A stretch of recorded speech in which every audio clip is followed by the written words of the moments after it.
नमस्कार मित्रांनो, कृषी विभाग भरती 2023 बद्दल एक महत्त्वाची अपडेट आली आहे। तर या अपडेटमध्ये ज्या निवड यादी आहे आणि प्रतीक्षा यादी साइटवर उपलब्ध करून दिलेल्या आहे। तर ज्या विद्यार्थ्यांनी यासाठी अर्ज केला होता त्या विद्यार्थ्यांना ही अपडेट चेक करणं गरजेचं आहे। तर आता आपण बघूया की निवड यादी कोणकोणत्या जिल्ह्याची आलेली आहे। तर यामध्ये जे निवड यादी आलेली आहे ते पुणे विभाग, त्यानंतर अमरावती विभाग, त्यानंतर नाशिक विभाग, अशा प्रकारे निवड यादी उपलब्ध झालेल्या आहे आणि बाकी जिल्ह्याच्या यादीसुद्धा लवकरच साइटवर उपलब्ध होणार आहे। तर तुम्हाला साइटवर व्हिजिट करणं गरजेचं आहे आणि ज्या अपडेट येईल त्या अपडेट चेक करणं गरजेचं आहे।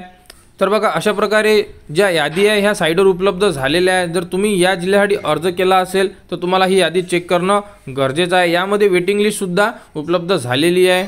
तर बघा, यामध्ये तुम्ही तुमचा रजिस्ट्रेशन नंबर, त्यानंतर तुमचे नाव, जन्मतारीख, जेंडर, कॅटेगरी, त्यानंतर कोणत्या कास्टमधून तुम्ही अप्लाय केला आणि नॉर्मलाइज झाल्यानंतर तुम्हाला मार्क्स किती मिळालेले आहे आणि ते रिमार्क्ससुद्धा उपलब्ध करून दिले आहेत। तर अशा प्रकारे हे यादी उपलब्ध करून दिलेल्या यामध्ये लातूर, अमरावती, पुणे विभागाच्या याद्या उपलब्ध झालेल्या आहेत। तर ज्या विद्यार्थ्यांनी कृषी सेवक या पदासाठी अर्ज केला होता त्यांना ह्या याद्या चेक करणं गरजेचं आहे आणि राहिलेले जे जिल्हे आहे त्याच्या याद्यासुद्धा येत्या काही दिवसामध्ये साइटवर उपलब्ध होऊन जातील आणि त्याबद्दलची जी अपडेट असेल ती सुद्धा तुम्हाला आपल्या यूट्यूब चॅनलवर उपलब्ध करून देण्यात येणार आहे।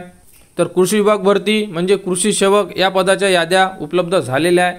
तर या संदर्भात जेही पुढील अपडेट येईल, डॉक्युमेंट व्हेरिफिकेशन, त्यानंतर फायनल सिलेक्शन लिस्ट, या संदर्भात सर्व ज्या अपडेट आहे ह्या तुम्हाला आपल्या यूट्यूब चॅनलवर उपलब्ध करून देण्यात येणार आहे। त्यासाठी आपल्या चॅनलला सबस्क्राईब करा व हा व्हिडिओ इतरांमध्ये शेअर करा।